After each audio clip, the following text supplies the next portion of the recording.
gonna sneeze, I think.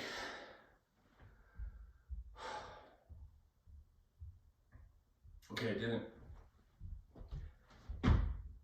Hello, and thank you for watching the Kempler design vlog.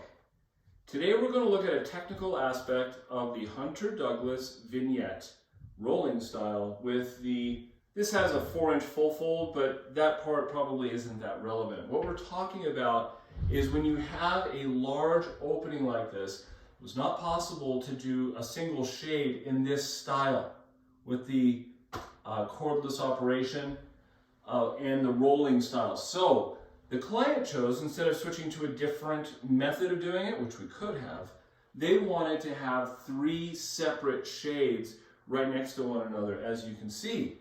So it is done with a room darkening material, but here's the point that I just wanted to bring out.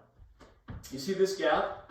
It's about 1 inch and 1/8 on both sides, and probably, I'll get a tape measure on it to verify. But the point is that if you truly want room darkening and that amount of light is coming in, you need to be aware of it before you make the choice as to what type of method you want to do. They were totally fine with it, but we had to discuss it beforehand. Just like I would discuss it with you if you have a need for this type of a product, window treatments in your home. We'd love to assist you, walk you through it so you're getting the perfect solution. And of course, in your area, there might be other people that do that, but if not, you can always reach out to us. It's just, again, a little technical detail, but it makes a big difference in the satisfaction that you're going to have with your product.